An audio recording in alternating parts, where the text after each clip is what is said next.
বাংলাদেশের প্রধানমন্ত্রী যিনি হবেন, এই শপথ নেওয়ার পরেই তাদের উচিত হবে মুসলিম হিসাবে ৫৬,০০০ বর্গ মাইলের দেশে কক্সবাজার জেলার টেকনাফ থানার অন্তর্গত হেলফুল ফজল ছাত্র যুব শ্রমিক কল্যাণ সংঘের উদ্যোগে পঞ্চম বাৎসরিক ঐতিহাসিক তাফসীরুল কোরআন মাহফিলের স্বনামধন্য সভাপতি ৫ নম্বর বাহারছড়া ইউনিয়ন পরিষদের সম্মানিত চেয়ারম্যান, আমাদের অভিভাবক জনাব আমজাদ হোসেন খোকন শিকদার, আতালাল্লাহু উমরাহু ওয়া বারাকাল্লাহু ফি হায়াতি, সকলে বলেন আমিন। দায়িত্বপূর্ণ এবং মর্যাদা সম্পন্ন মানুষ যারা, তাদের ভালো কাজগুলোতে সওয়াব যেমন দ্বিগুণ হয়, অন্যায় করলে শাস্তিও ডবল হয়। সূরা আহজাবের ৩০ নম্বর আয়াতে আল্লাহ রাব্বুল আলামিন নবীর স্ত্রীদেরকে ডাক দিয়ে কথাগুলো দুনিয়ার মানুষকে শুনিয়েছে। ইয়া নিসান নাবিয়্যি লাস্তুন্না কাআহাদিন মিনান নিসাই ইন ইত্তাকাইতুন্না ফালা তাখদাউনা বিল কওলি। সূরা নিসা আহজাবের ৩০ নম্বর, ৩১, ৩২, ৩৩ এই আয়াতগুলোতে নবীর স্ত্রীদেরকে আল্লাহ সম্বোধন করে জানিয়েছেন যে তোমাদের সম্মান মর্যাদা যেমন বেশি, তোমাদের দায়িত্ব বেশি। এখানে আজকের মাহফিলের যিনি দায়িত্বে আছেন সভাপতি, ইউনিয়ন পরিষদের যত হাজার মানুষ আছে তাদের দায়িত্ব তার কাঁধের উপরে। কিয়ামতে এই মানুষগুলো সম্পর্কে আল্লাহ তাকে জিজ্ঞাসা করবে। কুল্লুকুম রাঈন ওয়া কুল্লুকুম মাসউলুন আন রাইয়াতিহি। প্রতিটি মানুষই দায়িত্বশীল, কিয়ামতে তার স্ব দায়িত্ব সম্পর্কে তাকে জিজ্ঞাসা করা হবে। যে দায়িত্ব আল্লাহ তার মাথার উপরে তুলে দিয়েছেন, সঠিকভাবে সুচারুরূপে খেদমতের নিয়তে সঠিকভাবে পালন করার তৌফিক আল্লাহর কাছে কামনা করছি। আল্লাহ যেন তাকে দান করেন, বলেন আমিন। ইকো হালকা কমিয়ে।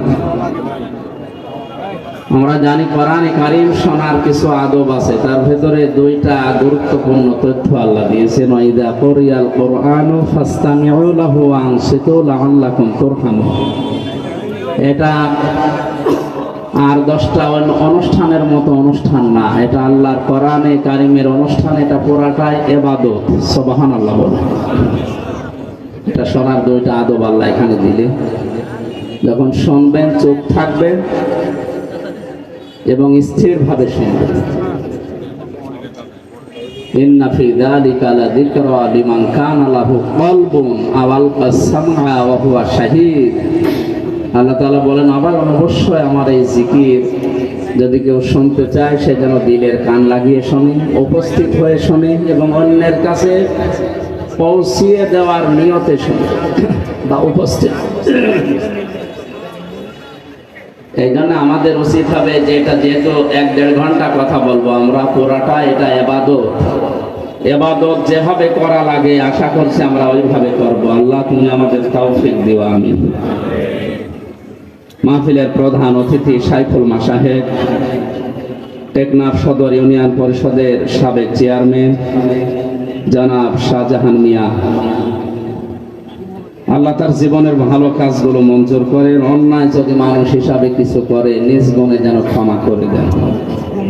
এতক্ষণ পর্যন্ত যারা আলোচনা রাখলেন, মুফাসসিরে কোরআন বলিষ্ঠ কণ্ঠের অধিকারী জনাব মাওলানা আশরাফ বিন মোবারক আলী সিদ্দিকী বগুড়া, কথা বলেছেন জনাব মাওলানা হোসাইন আহমেদ মাহফুজ মুফাসসিরে কোরআন চুয়াডাঙ্গা, কথা বলেছেন জনাব মাওলানা হাফেজ ইজহারুল হক। মঞ্চে বসা আছেন জনাব মাওলানা আবুল কাশেম, জনাব মাওলানা হাফিজুর রহমান সিদ্দিক জিহাদি, ঝিনাইদহ সহ নাম না জানা সম্মানিত ওলামা ইকরাম, সামনে বসা মুসলমান ভাইরা, পর্দার আড়ালের সম্মানিতা মা এবং বোনেরা, প্রাণপ্রিয় কক্সবাজারবাসী, 3টি বছর আমরা অন্ধকারের জীবনে ছিলাম, মুক্ত জীবনে এসে আল্লাহর শুকরিয়া আদায় করছি। সবাইকে নিয়ে বলছি আলহামদুলিল্লাহ। চার দেওয়ালের মাঝে ওটা একটা আলাদা জগৎ, দুনিয়ার সাথে যেহেতু কানেকশন বিচ্ছিন্ন, একটা আলাদা জগৎ থেকে এসে আপনাদের দেখে নতুন মনে করি। কথা বলার অভ্যাস তো এই প্রায় 3 বছর আর নেই, কথা বলিও না। বের হওয়ার পর থেকে চট্টগ্রামে একটা আর ঢাকা আশুলিয়াতে একটা অনুষ্ঠান করেছিলাম অল্প কিছু সময়। আরো 5-7টা করলে আস্তে আস্তে ইনশাল্লাহ ক্লিয়ার হয়ে যাবে, আগের স্বাভাবিক অবস্থায় আবার কোরআনের কথাগুলো উপস্থাপন করতে পারবো আমি আশা করছি। দোয়া চাই আপনাদের কাছে, আল্লাহ আজকের আয়াত থেকে হেদায়েতমূলক কিছু কথা বলার যেন তৌফিক আমাকে ভিক্ষা দেন। জোরে বলেন আমিন। দরুদ আর সালাম পাঠ করছে আমাদের নবী মানবতার মহান শিক্ষক মুহাম্মদুর রাসূলুল্লাহ সাল্লাল্লাহু আলাইহি ওয়াসাল্লামের প্রতি, যার আনিত আদর্শ মানবতার মুক্তির একমাত্র গ্যারান্টি। আমরা যে যাই করি না কেন, কিয়ামতে সুপারিশ কিন্তু তার লাগবে। কথা বলেন ঠিক কিনা? নবীজির সুপারিশ পাওয়ার জন্য আল্লাহ কোরআনে কারিমে কয়েকটা শর্ত দিয়েছে। আমি আপনি আন্দাজে উম্মত দাবি করলে হবে না। আল্লাহ পাক বলেন, ইয়াউমাইযিন লা তানফাউশ শাফাআতু ইল্লা মান আযিনা লাহুর রহমান ওয়া রাদিয়া লাহু কওলা। সেই দিন উপকার হবে না, সুপারিশ করবে, তবে রহমান যাদের এজেন্ট দেবেন, অনুমতি দেবেন এবং যাদের কথা শুনতে আল্লাহ রাজি থাকবে। তাহলে এই আয়াতের ভেতরে আমরা 2টা তথ্য পেয়েছি। 1 নম্বরে, আমার জন্য নবী যদি কিয়ামতে সুপারিশ করে, আমার প্র্যাকটিক্যাল লাইফ যেটা আছে, কর্মজীবন, বাস্তব জীবন, এর উপরে আল্লাহর রাজি থাকা লাগবে। 2 নম্বরে, আমি কথাবার্তারা যা বলি এই কথার উপরও আল্লাহর রাজি থাকা লাগবে। এই জন্য নবীর সুপারিশ পাওয়ার জন্য হলেও কথাবার্তার আমাদের একটু হিসাব করে বলা দরকার। আল্লাহ যেন আমাদের তৌফিক দেয়। তেলাওয়াত করেছে সূরা মায়েদা 12 নম্বর আয়াত। 120টা আয়াত আছে, 16টা রুকু আছে, মাত্র একটা আয়াত পড়েছি। বর্তমান প্রেক্ষাপট সামনে নিয়ে, কোরআনের এই আয়াতকে সামনে নিয়ে আমরা কথা বলার চেষ্টা চালাবো ইনশাআল্লাহ। ঐতিহাসিক প্রেক্ষাপটে আছে হযরতে মুসা আলাইহিস সালাম,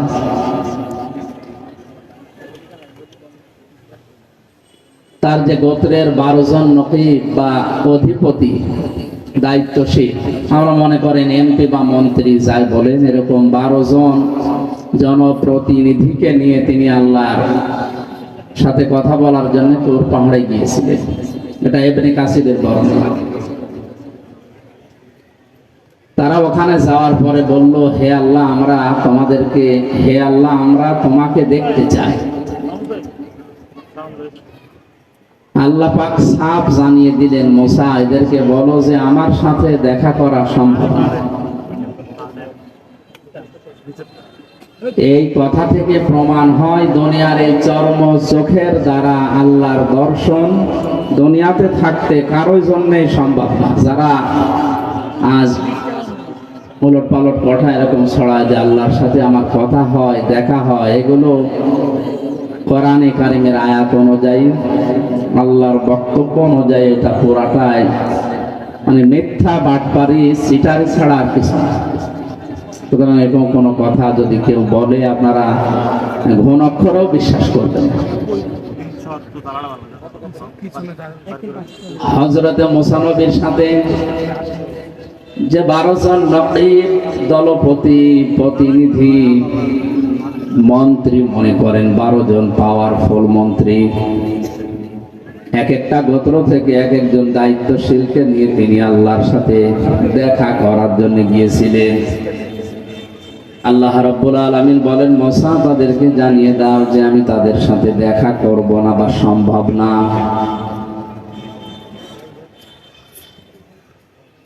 মানুষের এই চর্ম চোখে দুনিয়ার এই জীবনে আমার সাথে দেখা করা যেহেতু সম্ভব না, আমি আল্লাহ তাদেরকে জানালাম ওয়ালাকাদ আখাযাল্লাহু মিসাকা বানি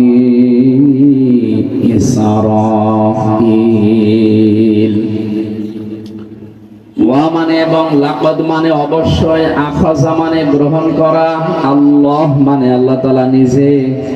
আল্লাহ তাআলা বলেন অবশ্যই আমি আল্লাহ অঙ্গীকার গ্রহণ করেছিলাম বানি ইসরাঈল, বনি ইসরাইলের এই যে 12 জন নকীব গিয়েছে তাদের এলাকা থেকে, তাদের কাছ থেকে। অবাসনা মিনহুম ইসনাই আশারা নাকীবা, আমি তাদেরকে নিজ নিজ এলাকাতে যাবার পর এই ঘোষণা দেওয়ার জন্য বলে দিলাম, আমি আল্লাহর সাথে দেখা করা কখনোই তোমাদের এই চর্মচোখে সম্ভব না, কিন্তু আল্লাহু ইন্নী মাআকুম, আমি আল্লাহ অবশ্যই তোমাদের সাথে আছি। জোরে বলেন সুবহানাল্লাহ। আজকে আমাদের দেশের দায়িত্বশীল কয়েকদিন আগে আমাদের প্রধানমন্ত্রী শেখ হাসিনা থেকে শুরু করে যারা পেয়েছে, আমেরিকা আমাদের পক্ষে থাক, রাশিয়া, চীন, ভারত আমাদের পক্ষে থাক, মুসলিম হিসাবে অন্তত আমাদের ইমানের দাবি অনুযায়ী আমরা এই কথা বলতে চাই, কে পক্ষে থাক বিপক্ষে থাক এটা বিষয় না, আমাদের মালিক যিনি আমাদের বানিয়েছেন তিনি যেন আমাদের পক্ষে থাকে। হযরতে মুসা নবী আলাইহিস সালামের কাছে ওই সময় আল্লাহ ওহী পাঠিয়ে জানালেন, মুসা যে 12 জন নিয়ে আসলে নিজ নিজ এলাকায় যাবার পরে যদি এরা 5টা কাজ আঞ্জাম দিতে পারে নিজ গোত্রের ভেতরে, নিজ এলাকায়, নিজ দেশের ভেতরে, আমি আল্লাহ ঘোষণা দিলাম তাদের সাথে আমি আছি। জোরে বলেন সুবহানাল্লাহ। আমি আল্লাহ আছি মানে আমার রহমত আছে তাদের সাথে, আমার বরকত তাদের সাথে থাকবে। আমাদের এই 18 কোটির উপরে মানুষ, এখন যে অবস্থা আমাদের দেশে 56,000 বর্গ মাইলের এই দেশের পরও 12 থেকে 14 লাখ মানুষ পাশের দেশ থেকে এসেছে, সব মিলে আমাদের পা ফেলার মতো জায়গা নেই। বিশ্বের অন্যান্য দেশের জায়গা, জমিন, জনসংখ্যা হিসাব করলে আমার মনে হয় এই দেশে পা ফেলার মতো আসলে জায়গা নেই। আমেরিকা আমাদের চাইতে 59 ডবল বড়। কত? বাংলাদেশ 59টা এক জায়গায় করলে যত বড় হবে, আমেরিকা একা অত বড়। ভারত আমাদের চাইতে 29 ডবল বড়। পাশে মায়ানমারও আমাদের চাইতে 3 ডবল বড়। সম্মানিত উপস্থিতি, এই হিসাবে আমরা এই ছোট্ট দেশে যত মানুষ বাস করি, আল্লাহর দয়া এবং রহমত এবং তার যে বরকতগুলো, এগুলো যদি আমরা না পাই, আমাদের দ্বারা এই দেশে টিকে থাকা বা বেঁচে থাকা সম্ভব না। হযরত মুসা আলাইহিস সালামের জীবনের এই জায়গা থেকে আমরা একটা শিক্ষা নিতে পারি। প্রধানমন্ত্রী শেখ হাসিনা থেকে শুরু করে যারা দায়িত্ব পাবে সামনে, পৃথিবীর কারো দিকে না তাকিয়ে, কে পক্ষে থাকবে বিপক্ষে থাকবে এদিকে না তাকিয়ে, আমার মনে হয় আল্লাহ আমাদের সাথে থাকবে। যেই 5টা কাজ করলে, এই 5টা কাজে অন্তত আগামী 5 বছর মনোযোগ দেওয়া দরকার। কি কথা বলেন না?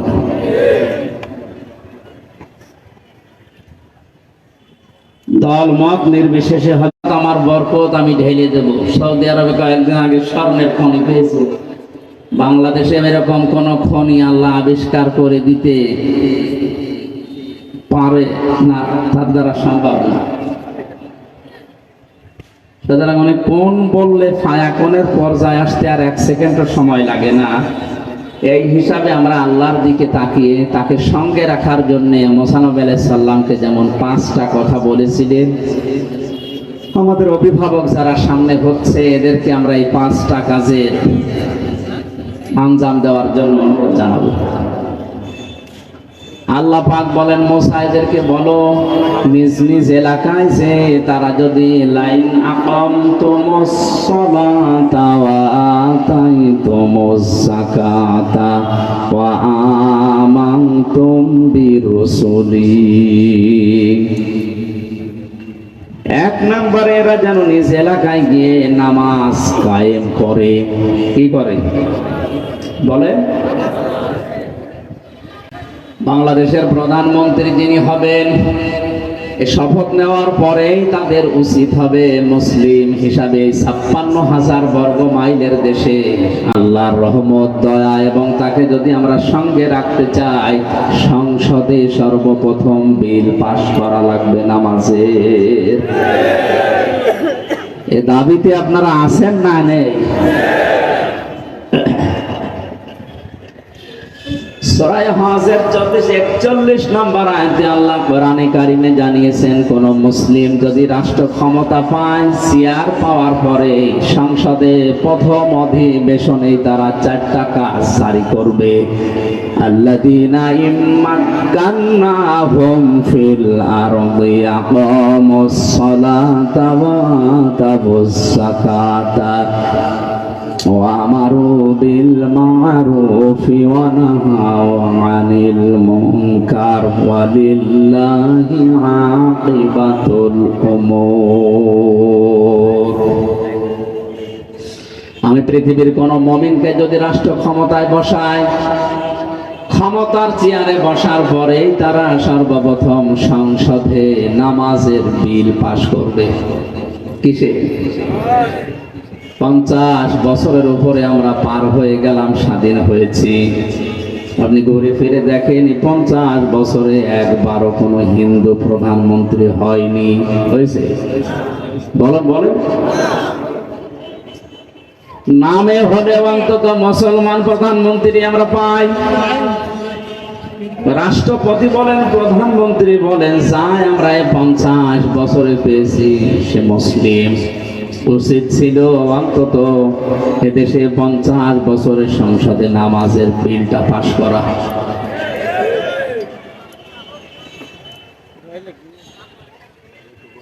আল্লাহ রাব্বুল আলামিন সঙ্গে যদি থাকে কি হয় তার বাস্তব প্রেক্ষাপট আপনি হেরা গুহা নাম আমরা শুনেছি, গারে সূর নাম শুনেছি, বাস্তবে নিজেও আমি দেখে এসেছি।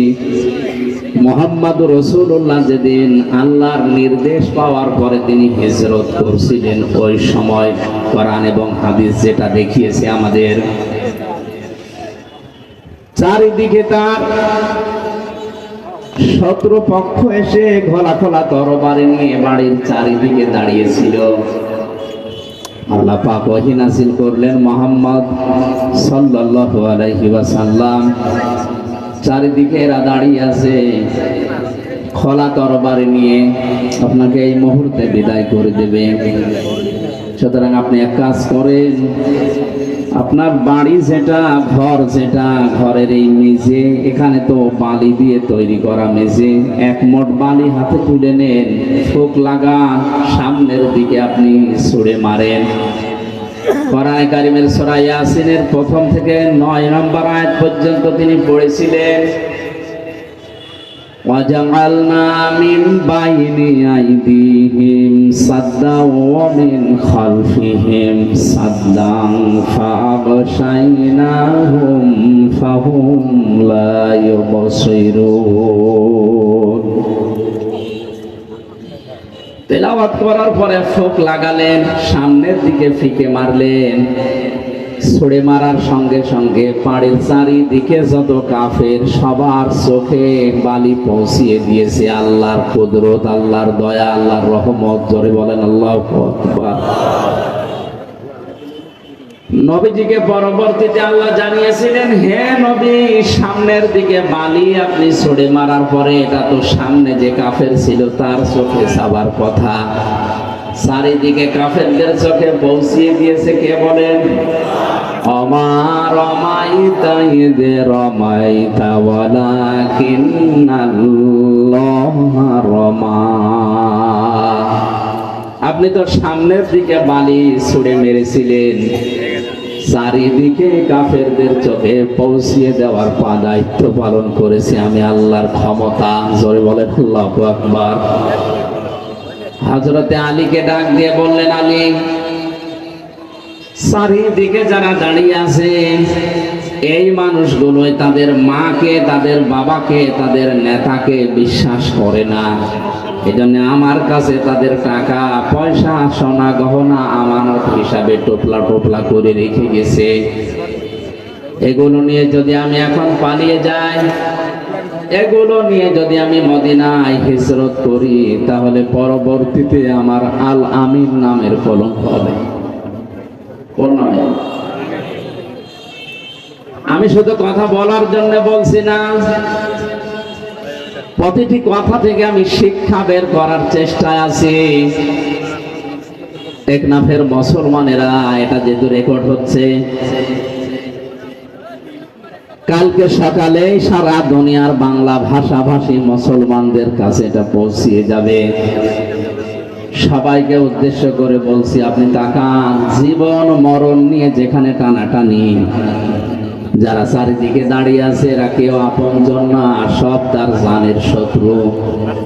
এই অবস্থায় তাদের মালামাল, তাদের সম্পদ আরো নিয়ে চলে যেতে পারলে আনন্দ লাগে। অথচ নবীজি নিজের আল আমিন নামের, আস-সাদিক নামের কলঙ্ক হয়ে যাবে। এ কারণে নিজের চাচাতো ভাই হযরতে আলীকে ডাক দিয়ে বললেন, আলী, এই জায়গাটা যদিও নিরাপদ না, তারপরেও তুমি আমার বিছানার উপরে আমার চাদর মোড়া দিয়ে এখানে শুয়ে থাকো। আমানতের দায়িত্ব কত কঠিন আপনি চিন্তা করেন। এই জন্য দুনিয়াতে যে যে দায়িত্ব পাবে এটা কিন্তু একটা আমানত। আমি আমানত সম্পর্কে কোরআনে যত আয়াত পড়েছি, সবচাইতে কঠিন বিষয় হচ্ছে মানুষের জীবনের দায়িত্ব নেওয়া। এই আমানতটা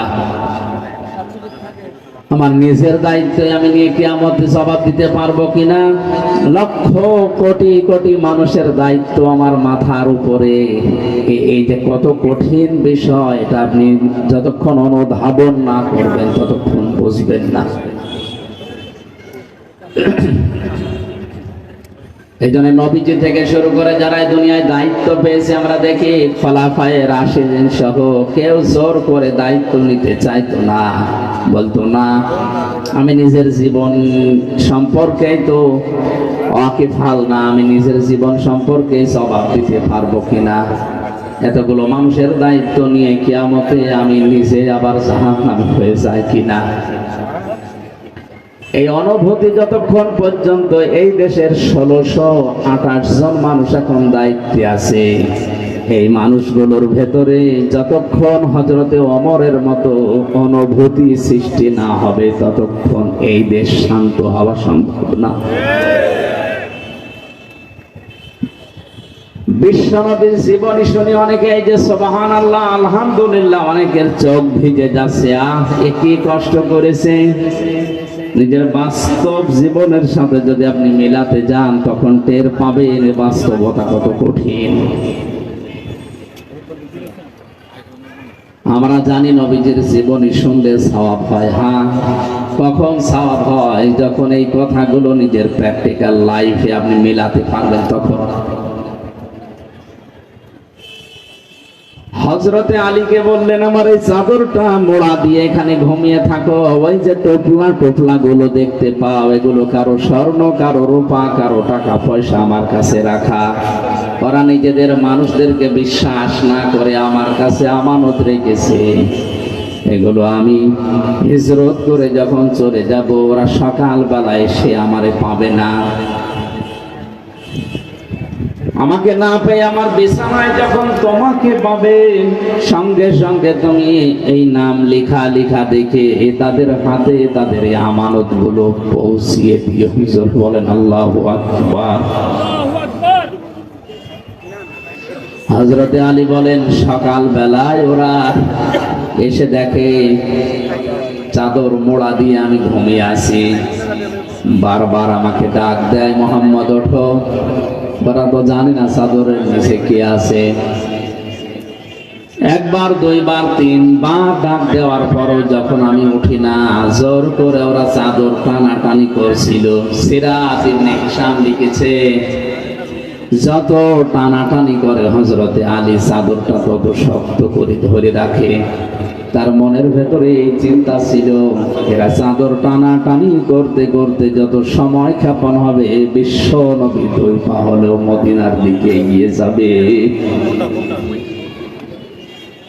টেকনাফের মুসলমানের এখান থেকে হযরতে আলীর জীবন চলে যাবে এখনই, কোনো গ্যারান্টি নেই তার হাতে এখনই চলে যেতে পারে। কারণ আন্দাজে যদি এক কোপ দেয় তরবারি দিয়ে সঙ্গে সঙ্গে জীবন চলে যাবে। কিন্তু তার মনের ভেতরে আকাঙ্ক্ষা, এই কামনা, এই বাসনা যে আমি টানাটানি করতে করতে আমার জীবনও যদি শেষ হয়ে যায়, যতক্ষণ সময় ক্ষেপণ হবে বিশ্ব নবীকে আল্লাহ দুই পা হলেও মদিনার দিকে নিরাপদে এগিয়ে দেবে। আমাদের সামনে এরকম সময় যদি আসে, জীবন যদি চলেও যায়, আমি আঁকড়িয়ে ধরে রাখবো ইসলামকে, পেছনের দরজা দিয়ে হলেও এমন ভাবে ইসলামকে সাহায্য করব, আল্লাহর বিধানকে এগিয়ে দেওয়ার জন্য। অন্তত আল্লাহর বিধান যেন এই পৃথিবীতে 2 দিনের জন্য টিকে থাকে। আমার কথার অর্থ হয়তো আলেমরা বুঝেছেন। আমাদের মহা আমানতের দায়িত্ব এখন মাথার উপরে। এই মেম্বার গুলো, এই স্টেজ গুলোর আমানত বড় কঠিন আমানত। এটা যদি আমি সঠিকভাবে পালন না করি, আল্লাহ নিজে এবং যত সৃষ্টিকুল আছে সবাই আমার উপরে লানত দেওয়া আরম্ভ করবে। চলো বলেন নাউযুবিল্লাহ। কোরআনে কারিমে 2 জায়গায় আয়াতটা আমি পেয়েছি, ইন্নাল্লাযীনা ইয়াকতুমুনা মা আনজালাল্লাহু মিনাল কিতাবি ওয়া ইয়াশতারুনা বিহি সামানান ক্বালীলা উলাইকা মা ইয়াকুলুনা ফি বুতুনিহিম ইল্লান নার। সূরা বাকারার 172 নম্বর আয়াতে সম্ভবত আছে, আল্লাহ তাআলা বলেন, ইন্নাল্লাযীনা, নিশ্চয় যে বা যারা। এখানে কোনো আলেমের নাম নেই, কোনো চেয়ারম্যান, কোনো এমপি, কোনো মন্ত্রীর নাম না। আল্লাযীনা ইসমে মাউসুলা, সবাই এর ভেতরে আমরা আছি। নিশ্চয় যে বা যারা, মা আনজালাল্লাহু মিনাল কিতাবে, যা আমি আমার কিতাবের ভেতরে নাজিল করেছি, এটা জানার পরেও দুনিয়ার কোন স্বার্থকে এটা গোপন করে রাখছে, ভবিষ্যতেও রাখবে। এক তো মনে, এটা মজারে, বর্তমান, ভবিষ্যৎ, প্রেজেন্ট, ফিউচার, 2টা কাল নিয়ে আল্লাহ এই শব্দটা গঠন করেছেন। একটু খেয়াল করে শোনেন, কোরআনের কোন শব্দ বোঝার জন্য কোন মানুষ যদি চেষ্টা করে, ওটা যদি নাও বোঝে, তাও 500 রাকাত নফল নামাজের সওয়াব পাবে। একটু খেয়াল করেন, এক তো মোনা, যারা গোপন করছে ভবিষ্যতেও করবে, যেহেতু 2টা কাল আছে। এখন যারা গোপন করছে বলতে, এখন আমরা যারা দুনিয়াতে উপস্থিত আছি, কিয়ামত পর্যন্ত যারা দুনিয়ায় আসবে, সবাই আয়াতের ভেতরে আছে না নেই? মা আনজালাল্লাহু মিনাল কিতাবি, আল্লাহর কিতাব থেকে আয়াত। তুমি যা জানো এটা যদি গোপন করে রাখো, ওয়া ইয়াশতারুনা বিহি সামানান ক্বালীলা, আর এটা গোপন করলে ইহুদিরা খুশি হবে, খ্রিস্টানরা খুশি হবে, সর্বোপরি বাংলাদেশের মুনাফিক মুসলমানরা খুশি হবে। এই খুশি হওয়ার পরে মুসলমান মুনাফিকরা আপনার হাদিয়া তওফা বাড়িয়ে দেবে, আপনার বেতন বেড়ে যাবে, আপনার পদোন্নতি হবে, অনেক কিছু দুনিয়ায় আপনি পাবেন। মাঝখান থেকে যে হাদিয়া তওফা, বেতন ভাতা যা আসবে, নজর নিয়াজ, আল্লাহ বলেন, উলাইকা মা ইয়াকুলুনা ফি বুতুনিহিম ইল্লান নার, এদের পেটের ভেতরে যেগুলোই দেয় এগুলো জাহান্নামের আগুন ছাড়া আর কিছু না। জোরে বলেন নাউযুবিল্লাহ। আমার মুসলমান ভাইরা, এই জন্য আমাদের উচিত হচ্ছে এই স্টেজগুলো, মসজিদের মেম্বারগুলো, রাজনৈতিক যে মঞ্চগুলো, এগুলোর আমানত, এই দায়িত্বটা আমাদের পালন করা দরকার। হযরতে আলী বলেন, আমি যত শক্ত করে ধরি ওরা তত শক্ত করে টানাটানি করে। শেষ পর্যন্ত সিদ্ধান্ত নিলাম ওরা যদি আমাকে মেরেই ফেলে আমার জীবন হয়তো শেষ হয়ে যাবে। ওরা চাদর উল্টিয়ে দেখবে আমি আলী, তাড়াতাড়ি ওরা দৌড় দেবে মুহাম্মদ রাসূলুল্লাহর পেছনে।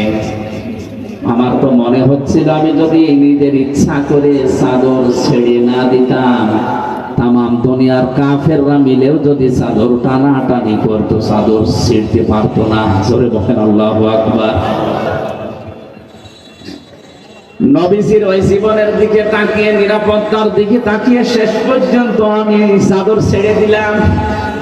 ওরা আমাকে দেখার পরে জানে যে এটা আবু তালেবের ছেলে। ডাক দিয়ে বলে, মোহাম্মদ কই? আমি ওদের সাথে বার্গেনের আরম্ভ করলাম, কথা কাটাকাটি শুরু করলাম যে মোহাম্মদ কোথায় আছে, ঠিক আছে, এদিকে ওদিকে বলতে বলতে শেষ পর্যন্ত বললাম এই আমানতগুলো আছে, এগুলো একটা একটা করে বুঝে নাও। যতক্ষণ ওদেরকে বুঝিয়ে দিচ্ছিলাম, বিশ্ব নবী মদিনার দিকে পয় পা এগিয়ে যাচ্ছিলেন। কিছু দূর যাবার পরে বিশ্ব নবী হযরতে আবু বকরের কথা মনে হলো। বাড়িতে যে ডাক দিলেন আবু বকর। সিদ্দিক আকবর রাদিয়াল্লাহু তাআলা আনহু বলেন, লাব্বাইক ওয়া সাউদাইক ইয়া রাসূলুল্লাহ, আমি হাজির হয়ে গেছি, আমার কাঁধের উপরে ছোট টোপলাও আছে। নবীজি বলেন, আবু বকর, 6 মাস আগে আমি তোমাকে শুধু ইঙ্গিত দিয়েছিলাম যে হিজরত করা লাগতে পারে। তোমাকে আজকে তো আমি জানাইনি যে আজকে আমার সাথে যাওয়া লাগতে পারে, তুমি টোপলা নিয়ে আগে বসে আছো। হযরতে আবু বকর বলে, হে রাসূল, 6 মাস আগে আপনি যখন ইঙ্গিত দিয়েছিলেন, ওই দিন থেকে শুরু করে আজকের এই দিন পর্যন্ত রাতের বেলা আমি কোনোদিন আর আরাম করে ঘুমাইনি। আমি সব সময় প্রস্তুতি নিয়ে আছি, কখন না জানে আপনি ডাক দেন। ওনাদের নামের শেষে সিদ্দিক আকবর এমনি যোগ হয়নি। আমাদের নাম তো হামজা থেকে আমির, হামজা কেউ বলতে চায় না। ওনাদের নাম উচ্চারণ করলে সঙ্গে সঙ্গে সিদ্দিক বলার পরে রাদিয়াল্লাহু আনহু বলা লাগে।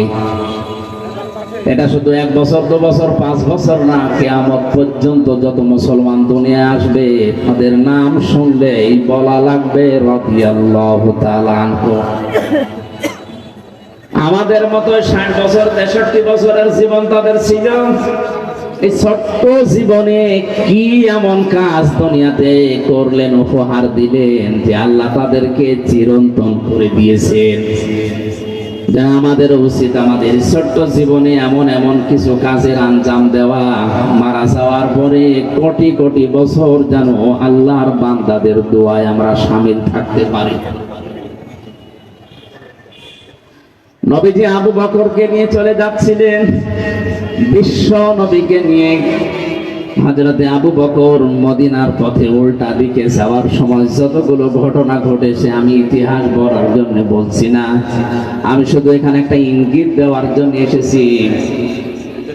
গাড়ে সরে যখন নবীজিকে নিয়ে হযরতে আবু বকর লুকিয়ে পড়লেন, কাফেরেরা ওই সময় যে খুঁজতে খুঁজতে একেবারে গুহার ওই মুখ পর্যন্ত পৌঁছে গিয়েছিল। ইতিহাস যারা লিখেছে, আমি নিজে ওই গুহা পর্যন্ত উঠেছিলাম, ওই জায়গাতে 2 রাকাত নামাজও পড়ে দেখেছি। বসলে আমার মনে হয় যদি একটু কেউ বাম থেকে বসে, ভেতরে কি আছে দেখা যায়। হযরতে আবু বকর কিন্তু ঘাবড়িয়েও গিয়েছিলেন। আল্লাহর নবী মুহাম্মদুর রাসূলুল্লাহ একটুও বিচলিত হননি, ভেঙে পড়েননি। ওই কঠিন অবস্থায় তিনি বলেছিলেন, আবু বকর ভয় পেও না, মহান আল্লাহ রব্বুল ইজ্জাত আমাদের সাথে আছেন। ইন্নাল্লাহা মা'ানা, এই যে মানা টান দেওয়া আছে এক আলিফ, আমরা শুধু দুইজন না, আমাদের সাথে আরেকজন আছে, তিনি আমাদের মালিক আল্লাহ। বলেন সুবহানাল্লাহ। এজন্য দুনিয়ার পরিবেশ যত কঠিন হোক, যত ভয়ঙ্কর হোক, আমি যে 2 লাইনের গজলটা বলেছিলাম ইসলামী সঙ্গীত, ওর ভেতরে আমার আজকের এই আলোচনার সারমর্ম আছে। রেখো না মনেতে ভয় বান্দা খোদার, দূর হয়ে যাবে বাধা সব, তোমার আমার এক মালিক আছেন আমাদের রব, আছেন আমাদের রব। সরে বলেন ঠিক কিনা? বিশ্বনবী কঠিন অবস্থায় তিনি ঘাবড়িয়ে যাননি। আল্লাহ রাব্বুল আলামিন বলেন, আমি সঙ্গে সঙ্গে আমার সাকিনা, তার মানে আমার ফেরেশতা নাজিল করে তাকে সাহায্য করেছিলাম। যে সাহায্যের কথাগুলো আমরা বিভিন্ন আলেমদের মুখে শুনেছি। আমার শিক্ষা দেওয়ার বিষয় হচ্ছে বিশ্বনবী মুহাম্মদুর রাসূলুল্লাহ আল্লাহকে সঙ্গে নেওয়ার কথা জানিয়েছিলেন এই জায়গায়। সূরা আনফালের ভেতরে আছে, বদরের ময়দানে আবু জেহেল যখন আনন্দে লাফাচ্ছিল, শয়তান এসে তার কাছে সোরাকার সুরত ধরে বলেছিল, কোনো ভয় নেই, আমি তোমাদের সঙ্গে আছি। আল্লাহ রাব্বুল আলামিনের নবী বললেন, ইন্নাল্লাহা মা'ানা, অবশ্যই আল্লাহ আমাদের সাথে আছে। সঙ্গে সঙ্গে থাকে যারা, আমরা জানি ওগুলো থাকে পেছনে। সঙ্গে যারা থাকে ওরা কোথায় থাকে? আমি আলেমদেরকে বলছি, সঙ্গে যারা থাকে ওরা থাকে কোথায়? পেছনে থাকে। সাথে যারা থাকে ওরা থাকে আগে। আমাদের মালিক যিনি, আমাদের মনিব যিনি, তাকে আমরা পেছনে না, আমরা সঙ্গে সাথে বা সামনে রাখতে চাই। নবীজি যেটা করেছিলেন, এই জন্য আল্লাহ খুশি হয়ে তাদেরকে সাকিনা, ফেরেশতা, রহমত নাজিল করে সাহায্য করেছিলেন। আজও যদি আমরা শয়তানদেরকে সঙ্গে না রেখে আল্লাহকে সাথে রাখতে পারি, নবীজিকে আল্লাহ যদি গারে সুরে সাহায্য করতে পারেন, সে সাহায্যে এখন বন্ধ হয়ে যায়নি, কিয়ামত পর্যন্ত আল্লাহর ওই সাহায্যের দরজা খোলা থাকবে ইনশাআল্লাহ। আমাদের ইমানের পাওয়ার দেখে আল্লাহ হয়তো সামনে পরবর্তীতে দেবে। আমার এই আলোচনার মূল শিক্ষা ছিল কিন্তু এইটা, আল্লাহকে সঙ্গে রাখার জন্য, নামাজ কায়েম করার জন্য এই মানুষগুলোকে আল্লাহ আদেশ দিলেন যে আমাকে দেখার দরকার নেই, যদি সঙ্গে রাখতে চাও আমি তোমাদের সাথে থাকবো, আমার রহমত থাকবে। এলাকায় গিয়ে নামাজ কায়েম করো। 300 জন এমপি আমাদের এই দেশে এখন নির্বাচিত হয়ে গেছে অলরেডি। সামনে সংসদ যে বসবে, আমার মনে হয় সর্বপ্রথম নামাজের বিল আনা তাদের ইমানি দায়িত্ব। দাবির সাথে আপনারা যদি একমত থাকেন, আল্লাহকে দেখান, লিল্লাহি তাকবীর, আলহামদুলিল্লাহ, ঠিক আছে। আল কোরআনের আলো, সংসদের আলো, লিল্লাহি টেকনাফবাসী, আমি এই কথা বোঝাতে চাই এটা যে 50 বছর পার করে ফেলেছি, কিন্তু এই নিয়মটা আজও সংসদে আমরা পেলাম না। আমাদের এটা পাওয়ার দরকার ছিল, তাহলে নামাজের অন্তত ওয়াজ করা লাগতো না। কথা বলেন ঠিক কিনা?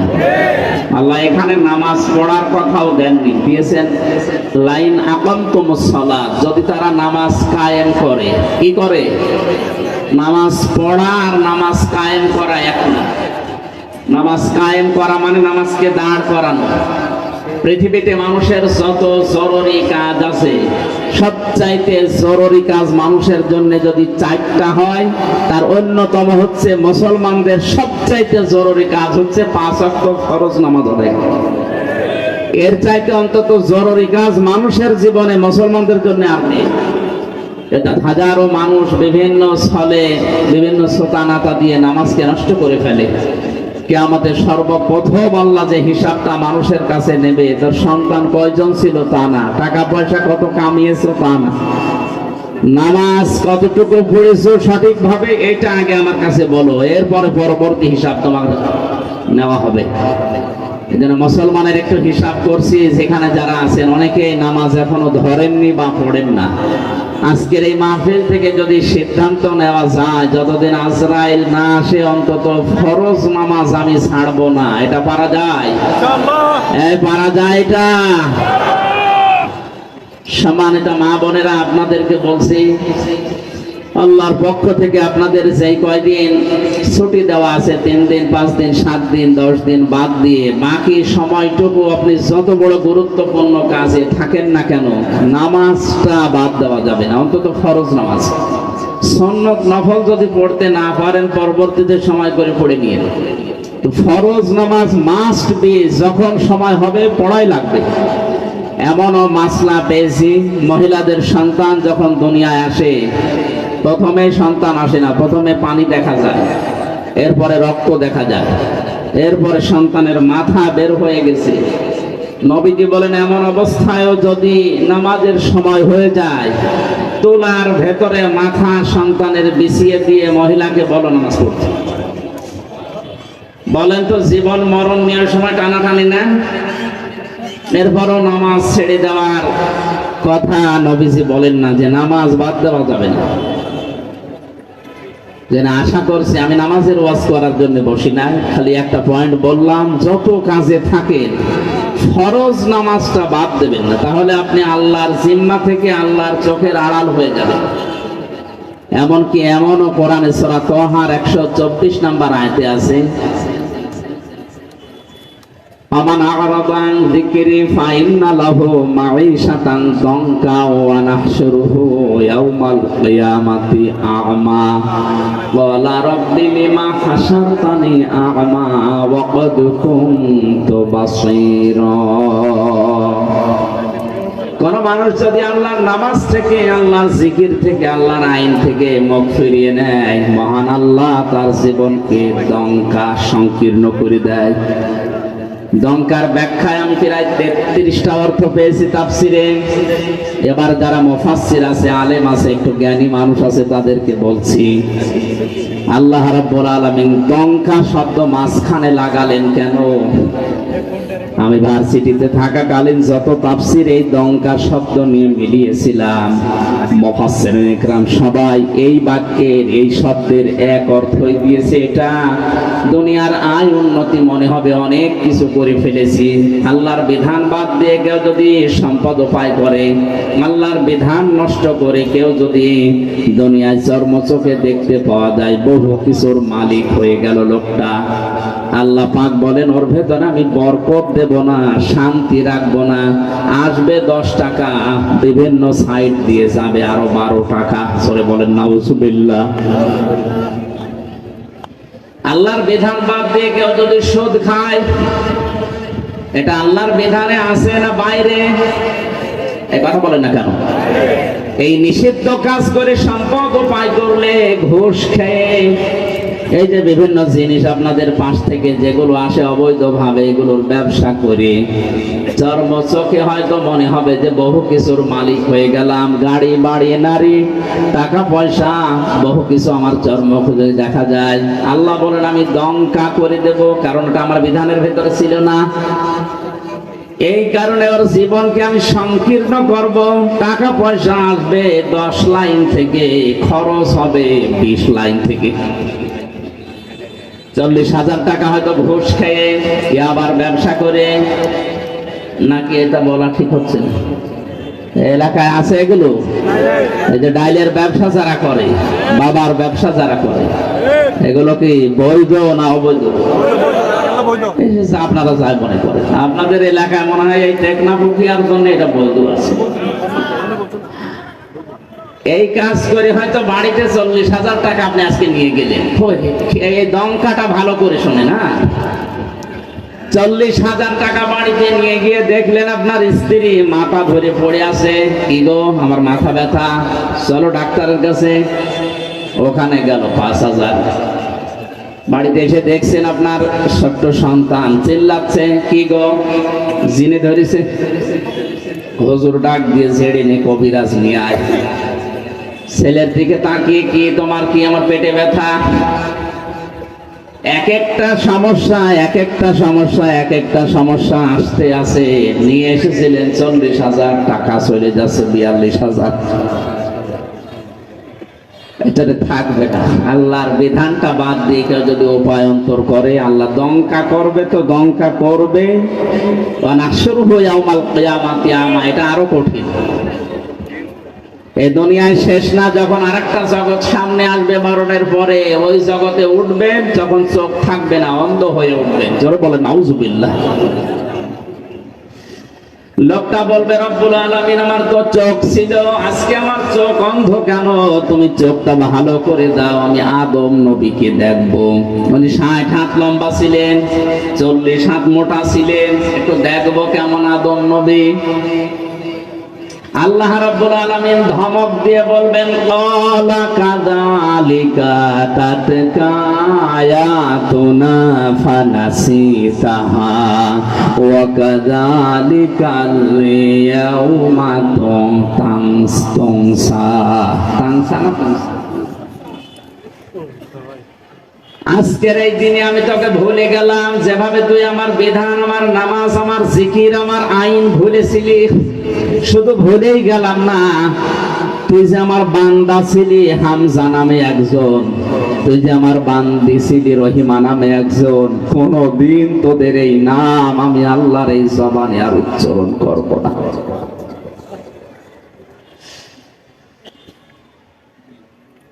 বাবা নিজের নাম ধরে ডাকলে কেমন সুন্দর লাগে, আপনার কাছে কেমন মধুর লাগে। আমার বাবা আমার যখন হামজা বলে ডাক দেয়, এর ভেতরে আমি শুধু আনন্দ পাই। দুনিয়ার মানুষ আমারে মুফতি, মাওলানা, হাফেজ, আমির হামজা বললো আমার ভালো লাগে না। বাবার মুখ থেকে শুধু হামজা শুনতে যদি এত ভালো লাগে, এত পছন্দনীয় হয়, এত মধুর লাগে, মায়ের কাছ থেকে যিনি আমাকে বানিয়েছেন, কিয়ামতের ওই কঠিন ময়দানে তিনি আমার নাম ধরে আর কোনোদিন ডাকবেন না। আমার মনে হয় এর মতো হতভাগা দুর্ভাগা দুনিয়াতে আর নেই। এজন্য আল্লাহর বিধান নষ্ট করছেন যারা, থেমে যান। আপনার এই ছোট্ট জীবনে হয়তো ধোকায় পড়ে আছেন। অফিসে যারা চাকরি করে, একদিন 2 দিন 3 দিন না গেলে অন্ত চাকরি চলে যায়। এমনকি 3 দিনের পরে বস যদি ভালো হয়, বলে দেখো এভাবে যদি চলে আমার এই প্রতিষ্ঠান চলবে না, টাইট করার জন্য, সতর্ক করার জন্য 1 দিনের বেতন পর্যন্ত কেটে নেয়। কথা বলে না কেন? একটু নিজের দিকে তাকিয়ে বলেন, এই 30 বছর 40 50 60 বছর বয়স আপনার, 5 বার করে আল্লাহ তার পায়ে সেজদা দেওয়ার জন্য ডাক দিয়েছিলেন, একবারও কোনোদিন দেননি। অথচ তিনি কোনোদিন আমার খাবার বন্ধ করে দেননি।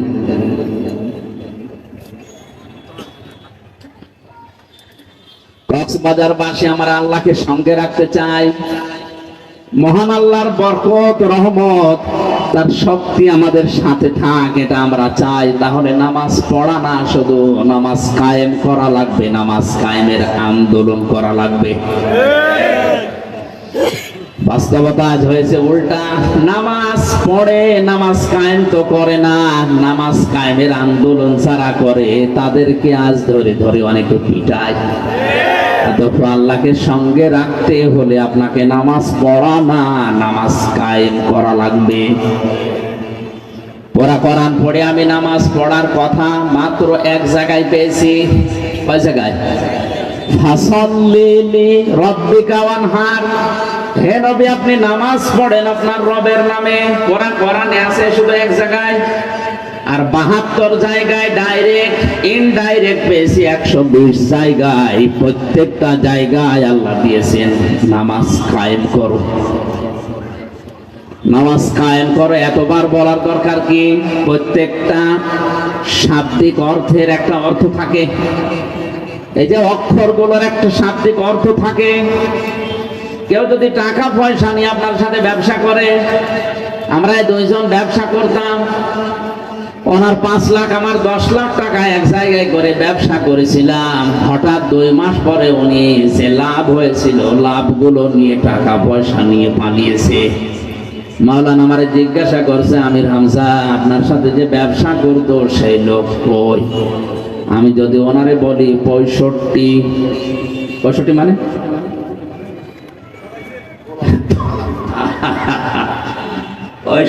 মানে উনি টাকা পয়সা নিয়ে পালিয়েছে। এই পালিয়েছে এটার এক কথায় অর্থ কি? 65। এখন বলেন না কেন? মারামারি করছে দুইজন, একজন আর একজনকে এমন ভাবে চড় দিয়েছে, ঘষি দিয়েছে, কিল দিয়েছে। ডাক দিয়ে বলছে, ভাই কেমন দিলেন? বলছে 100। 100 মানে এর উপরে আর মায়ের নেই, পরিপূর্ণ করে একেবারে দিয়েছে। প্রতিটি সংখ্যার অর্থ আছে, আল্লাহ 72 এমনি বলেন নাই, এর উপরে আর বলার দরকার নেই, এই জন্য 72 বলেছে। আব্দুল্লাহ ইবনে উবাইর জন্য নবীজি দোয়া করার জন্য যখন হাত তুলেছিলেন, হযরতে জিবরাইলকে আল্লাহ বললেন, হে নবী হাত নামান। এর জন্য দোয়া করা তো দূরের কথা, এর কবরের পাশেও আপনি দাঁড়াতে পারবেন না। ইন তাস্তাগফির লাহুম 70 মাররাতান ফালা ইয়াগফিরাল্লাহু লাহুম। এর জন্য যদি আপনি 70 বার ক্ষমা চান, তারপরও একে আমি আল্লাহ ক্ষমা করব না। নবীজি বলেন, আল্লাহ আমি যদি 71 বার ক্ষমা চাই তাহলে তোমার ওই কথা আর থাকে না। আল্লাহ বলেন, লান আছে, মজারের আগে লান আসলে অর্থ হয় কখনোই হবে না। আমি 70 বার তো একটা সংখ্যা বোঝানোর জন্য বলেছি, 70 মাররাতান। পরের শব্দে দেখো, ফালাই ইয়াগফিরাল্লাহু লাহুম। কক্সবাজারবাসী আপনাকে একটা ইঙ্গিত দেই, ইয়াগফির শব্দটা দেওয়ার পর আল্লাহ হোম বহু বচন দিয়েছেন, কেননা আব্দুল্লাহ ইবনে উবাইর নাম আল্লাহ কি জানে না? এই কথা বলেন না কেন? তার নাম আল্লাহ জানতেন, নামটা এখানে বসিয়ে দিলেন না কেন? হোম বহু বচন জমির দিয়ে আল্লাহ জানিয়েছেন, কিয়ামত পর্যন্ত আব্দুল্লাহ ইবনে উবাইয়ের চরিত্র অনেকের ভেতরে থাকবে। তারা নামাজ পড়বে কিন্তু নামাজ কায়েম করবে না, নামাজ কায়েমের আন্দোলনও করবে না। নবী এই মানুষগুলো যদি মারা যায়, এদের জন্য 70 বার দোয়া করলেও আমি আল্লাহ তাদের মাফ করব না। জোরে বলেন নাউজুবিল্লাহ। এই জন্য আজ যারা বাংলাদেশে নামাজ শুধু পড়ছেন, নামাজকে পরিবারের, সমাজে, রাষ্ট্রে দাঁড় করানো দরকার, এটা কায়েম করা দরকার। রাষ্ট্রীয়ভাবে এ দায়িত্ব পালন করার জন্য যারা আছে তাদেরকে এগিয়ে দেওয়া দরকার। এই ভূমিকা যাদের নেই তাদের জন্যও কিন্তু 70 বার দোয়া করলেও কাজ হবে না। সতর্ক করার দায়িত্ব ছিল, ডাইরেক্ট ইনডাইরেক্ট বিভিন্ন কায়দায় আমার করলাম। এখন যদি আপনি সেই গন্ডারের মতো হন, আমার দাদা মারা গেছে জেলখানায় থাকার সময়, তিনি জীবিত থাকতে বলতেন, একজন শ্বশুর বাড়ি যাওয়ার সময় দেখছে একটা গন্ডার হাঁস দাঁড়িয়ে আছে রাস্তার পাশে। গন্ডারকে কাঁতো কতু দিয়েছে, হাসে না। 3 দিন শ্বশুর বাড়ি থাকার পরে ফিরে আসার সময় দেখে গন্ডার হাসতেছে। কি গো, 3 দিন আগে কাঁতো কতু দিলাম তখন হাসলে না, এখন হাসতেছ? গন্ডার বলে, বন্ধু এই 3 দিন সময় লেগেছে চামড়া ভেদ করে কাতুকুতু লাগতে। গন্ডারের কাতুকুতু লাগতে সময় লাগে কয়দিন, আর আমাদের 50 বছরও হয়নি। এই 50 বছর অনেক কোরআনের পাখি ওয়াজ করেছে যে নামাজ কায়েম করা লাগবে। কথা বলে না কেন? আব্দুল্লাহ ইবনে উবাই নামাজ পড়তো, তাও আমার মতো হামজার পেছনে না, নবীজির পেছনে। এই টেকনাফ পাহাড় ছড়া মসজিদে না, ও নামাজ পড়ে কাবা শরীফে, মসজিদে নববীতে। যে নামাজ শুধু পড়েছে, নামাজে কায়েম করা লাগবে আল্লাহকে সঙ্গে রাখার জন্য, দায়িত্ব তার জীবনে ছিল না। এই জন্য 70 বার দোয়া করেও আল্লাহ তাকে মাফ করেনি, এমনকি তার কবরের পাশে দাঁড়ানো নিষেধ। এই জন্য আল্লাহ ইয়াগফিরাল্লাহু লাহুম দিয়েছেন। এর মতো চরিত্রের দুনিয়ায় যারা আছে কিয়ামত পর্যন্ত আসবে, এদের জন্য যদি কাবা শরীফের ইমামও দোয়া করে, মাফ চায়, আল্লাহ তাদের মাফ করছে না, করবে না, করছে না, করবে না। এ শব্দ কোথায় আছে? এই যে এক ফের মজারে, এর আগে লান, আরবি গ্রামার অনুযায়ী মজারের আগে লান আসলে অর্থ হয় কখনো, কোশ্চিন কালেও হবে না। এই জন্য আমি সতর্ক করলাম এই আয়াত দিয়ে, হোম এই শব্দটা দিয়ে। আল্লাহ আমাদেরকে যেন বোঝার এবং বাস্তবে আমল করার তৌফিক দেন, জোরে বলেন আমিন। নামাজ কায়েমের যত অর্থ আমি কোরআনে এবং হাদিসে পেয়েছি, তার সবচাইতে ভালো আমার কাছে মনে হয় পঠিত বিষয় এবং এই আনুষ্ঠানিক যে শিক্ষাগুলো আছে, এখান থেকে যে শিক্ষা আল্লাহ দিতে চেয়েছেন, ওইগুলো নিজের ব্যক্তি, পরিবার এবং সমাজ, রাষ্ট্রে প্র্যাকটিক্যাল লাইফে কায়েম করে দেখানো, এইটার নাম হচ্ছে আকামতুস সালাহ। আমরা যে নামাজে দাঁড়িয়েছি কাতার সোজা হয়ে, কি হয়ে, এখান থেকে একটা শিক্ষা আল্লাহ আমাদের দিতে চান। সে শিক্ষাটা হচ্ছে কাতার সোজা করুন। কাবা শরীফে বারবার ইমাম সাহেব এই কথা বলে যে কাতার সোজা করেন, আরবিতে বলে কাতার সোজা করেন বারবার, আকামত হয়ে যাওয়ার পরও প্রায় 2-3 বার 4 বার 5 বার বলে। আমি ওই সময় হজে যাওয়ার সময় 16 সালে ভালো বুঝি না, এখন বুঝতেছি যে কাতার সোজা না হলে কি হয়। আজ বিশ্বের 57টা মুসলমান রাষ্ট্র, আমাদের কাতার যদি সোজা থাকতো, আমার মনে হয় এই ফিলিস্তিনের অত্যাচার বন্ধ হয়ে যেত। আমাদের কাতার ঠিক আছে। নামাজের এই কাতার থেকে আল্লাহ এই শিক্ষাটা আমাদেরকে বারবার 5 বার দিতে চেয়েছেন যে কাতার সোজা করো। যার জন্য কাতার বাঁকা হবে, তার অন্তর পর্যন্ত বাঁকা করে দেবে, এমন হুঁশিয়ারি আছে হাদিসে। এটা তো এমনিতে দেয়নি।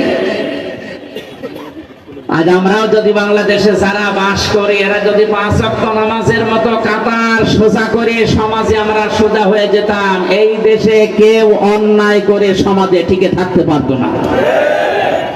এই জন্য আমাদের উচিত হবে কাতার সোজা করো। এ কথা যখন ইমাম বলে, এখানে আওয়ামী লীগ, বিএনপি, জাতীয় পার্টি, জামাত, চরমনায় যখন সব এক হয়ে যায়, এই কাতার শেষ করে যখন সমাজে যাবেন, রাষ্ট্রে যাবেন, পরিবারে যাবেন, ওখানেও যেন আমাদের কাতার এক থাকে। এক কথা বলেন। ওই জায়গায় যাওয়ার পরে যদি আল্লাহ বিরোধী, শরীয়ত বিরোধী, ইসলাম বিরোধী কোনো কাজ দেখা যায়, এ কাতার ওই জায়গায় সোজা থাকার দরকার আছে না? আমাদের শিক্ষা সিলেবাসে যে বিষয়গুলো এখন নতুন নতুন করে দেওয়া হচ্ছে, এগুলো যদি আপনি দেখেন, আপনার বিবেকে, আপনার এই মস্তিষ্কে, আপনার সত্যি মনুষ্যত্ব যদি বলে না এগুলো ইসলাম মেনে নেয় না, এগুলো আল্লাহ রসুলের বিরুদ্ধে, নামাজের ওই কাতারে দাঁড়িয়ে যেভাবে সব সোজা ছিলেন, পরিবারে, সমাজে, রাষ্ট্রে এসে যদি এই কাতার সোজা করা লাগে, আপনারা এই কাতার সোজা করে সোজা রাখতে রাজি আছেন? কারা কারা দেখি লিল্লাহি তাকবীর, লিল্লাহি তাকবীর।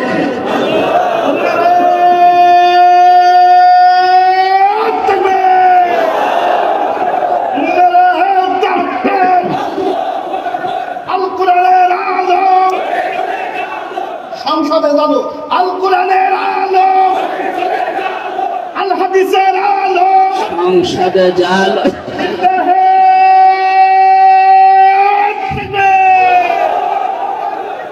আমার শরীর অসুস্থ, কণ্ঠ ভাঙ্গা, যার পরও ভাঙ্গা ভাঙ্গা কথায় আমি যেটা বোঝাতে চেয়েছি, আশা করছি আপনারা বুঝেছেন। আমাদের কাতার যেন অন্তত সব জায়গায় সোজা থাকে, থাকবে তো ইনশাআল্লাহ। আল্লাহকে সঙ্গে রাখার জন্য প্রথম নাম্বার কাজই নামাজ কায়েম করা। দায়িত্বে যারা আছেন বা যারা পাচ্ছেন, আমাদের প্রধানমন্ত্রী শেখ হাসিনা থেকে শুরু করে যারা দায়িত্বে থাকবেন, এখন আশা করব নামাজের বিল আমাদের সংসদে সর্বপ্রথম কায়েম হবে। 2 নম্বরে যাকাতের কথা আছে, 3 নম্বরে রাসূলদেরকে সাহায্যের কথা আছে, 4 নম্বরে কর্জে হাসানা দেওয়ার কথা আছে, 5 নম্বরে আছে তাদেরকে সাহায্য করার কথা। আল্লাহ বলেন এগুলো যদি কেউ করে, আমি আল্লাহ তাদের জন্য বাগান তৈরি করে রেখেছি, এই বাগানের তলদেশ দিয়ে নদী আর নহর এই সমুদ্রের মতো বইতে থাকবে। শুধু বলবে না ফামান কাফারা বাদা যালিকা মিনকুম, এরপরে যদি কেউ মুখ ফিরিয়ে চলে যায়, ফাকাদুল্লাহ সাওয়াস সাবিল, তাকে আমি আল্লাহ গোমরাহির এমন অতল গহ্বরে লিপ্ত করে দেব, নামিয়ে দেব, নিমজ্জিত করব, যেখান থেকে ফিরে আসা আর সম্ভব না। মা বোন যাদেরকে আমি কয়েক মিনিটে তাদের দায়িত্ব এবং কর্তব্যের কথাগুলো শোনাচ্ছি, শুধু 5 ওয়াক্ত নামাজ পড়া, রোজা রাখা আর কালো বোরকা পরা এটা আপনার ইবাদত না। নেককার নারীর যে বৈশিষ্ট্যগুলো হাদিসে আছে তার অন্যতম হচ্ছে 17টা। আমি সামারাইজ করে 4টা বলছি। কোন মহিলা যদি নেককার দাবি করে তাহলে তার স্বামী তার দিকে তাকালেই স্বামীকে সে খুশি করবে এরকম আচরণ করা লাগবে। 2 নম্বরে স্বামী যেটা পছন্দ করে স্বামীর ওই পছন্দ করা কাজকে তারও পছন্দ করা লাগবে। স্বামী প্রত্যেকে এখানে যারা আছে পছন্দ করে যে বিয়ের পরে তার মা বাবা যেন তার সাথে থাকে, কিন্তু অনেক বউ এটা পছন্দ করে না। এরকম বউ দেশে নেই? আপনি নামাজ পড়তে পারেন, রোজা রাখতে পারেন, কালো বোরকা পড়তে পারেন, আপনি নেককার হতে পারেননি। আমার মনে হয় বেশি বলা হয়ে যাচ্ছে, আবার রাগ করবে না, সামনে বারো বলে হুজুর আমার দরকার নেই।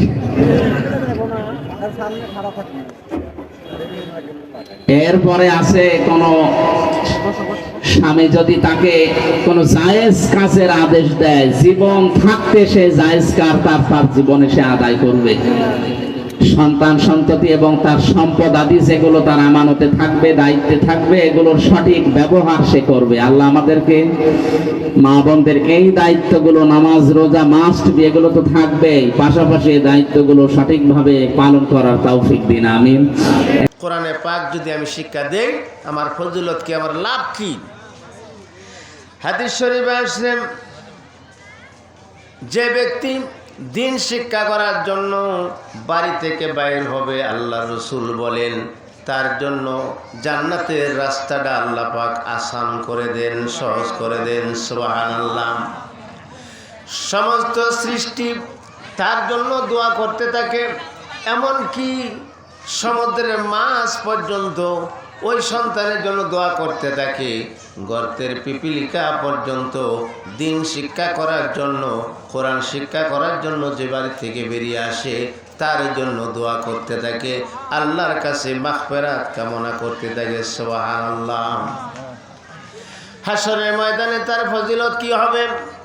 যদি একটা ছেলে হাফেজে কোরআন হয়, হাদিস শরীফে আসছে, মান ক্বারাআল কুরআনা ফাস্তাযহারাহু ফাআহাল্লা হালালাহু ওয়া হাররামা হারামাহু আদখালাহুল্লাহুল জান্নাহ ওয়া শাফাহু ফি আশরাতিন মিন আহলি বাইতিহি কুল্লুহুম কাদ ওয়াজাবাত লাহুন নার।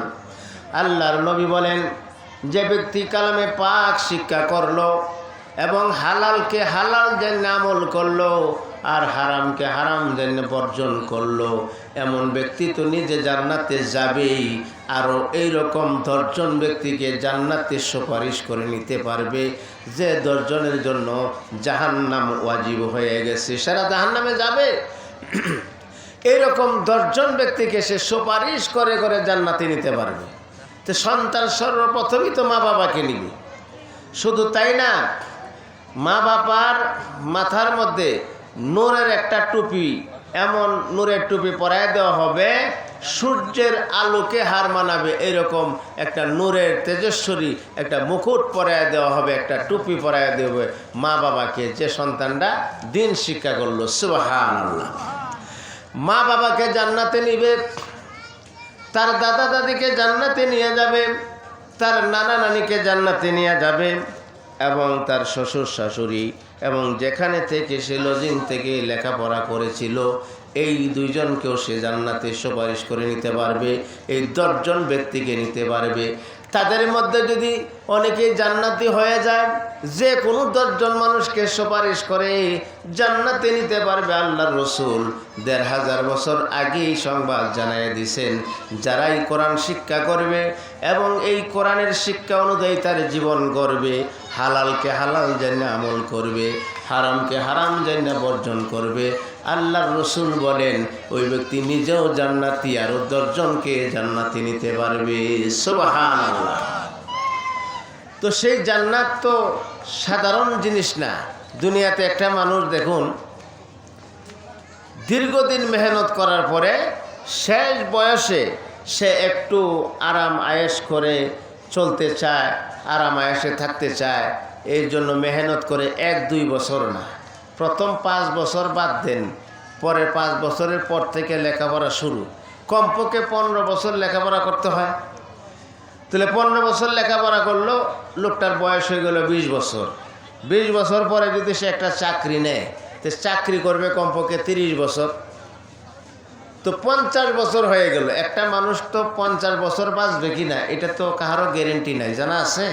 জানা নাই। আমরা অনুমান করি যে একটা মানুষ হয়তো বা 60 বছর, 70 বছর বা 80 বছর বাঁচতে পারে। এই ধারণা নিয়ে 20 বছর পর্যন্ত পড়াশোনা করলাম, 30 বছর আমি চাকরি করলাম বা দুনিয়ার লাইনে মেহনত করলাম, করার পরে বাকি বছরগুলি যদি আমি বেঁচে থাকি তাহলে হয়তো একটু সুখে স্বাচ্ছন্দ্যে থাকবো, এই আশায় মেহনত করলাম 50 বছর। 70 বছর বা 80 বছর জিন্দিগির জন্য মেহনত গেল আমার 45 বছর না, প্রথম 5 বছর বাদ। 45 বছর যদি মেহনত করা হয় 80 বছরের জিন্দিগির জন্য, তো যে জিন্দিগির শুরু আছে শেষ নাই, সেই জিন্দিগির জন্য সারা জীবন যদি আল্লাহ পাক বলতেন যে মসজিদে খালি নামাজ রোজা কাজেই চালাইবা, আর কোনো কাজই করতে পারবে না, আমি আল্লাহ পাকের পক্ষ থেকে কিছু খাদ্য দিব, তাহলে তো তাই করা লাগতো। আল্লাহ কি তাই বলছেন? আল্লাহ তা বলেন নাই। আল্লাহ বলেছেন فَإِذَا قُضِيَتِ الصَّلَاةُ فَانْتَشِرُوا فِي الْأَرْضِ وَابْتَغُوا فَضْلًا مِنَ اللَّهِ নবী গোয়াম কে আজ দুনিয়া জুদাবাস, বহার করে কে বাসি বা খুদাবাস। আল্লাহ তাআলা বলেন নামাজ যখন শেষ হয়ে যাবে, নামাজ পরিসমাপ্তি হওয়ার পরে মসজিদে নির্দিষ্ট তাসবিহ তাহলিলের পরে জমিনে বিচরণ করো। যার যে ব্যবসা আছে ব্যবসায় লেগে যাও, যার যে কৃষিকাজ আছে কৃষিকাজে লেগে যাও, হালাল উপার্জন করো, রিজিক তালাশ করো হালাল পন্থায়। আল্লাহ পাক সেই অনুমোদন মানুষকে দিয়া দিয়েছেন। জোরে কোন সুবহানাল্লাহ। তাহলে আল্লাহ তো আমাদেরকে অনুমোদন দিয়াই দিয়েছেন, দুনিয়ার কাজ তো আমরা করতে পারি, দুনিয়ার কাজ তো আল্লাহ নিষেধ করেন নাই। কিন্তু দুনিয়ার কাজ করতে গিয়ে যেন আমরা পরকালের কাজটা ভুলে না যাই।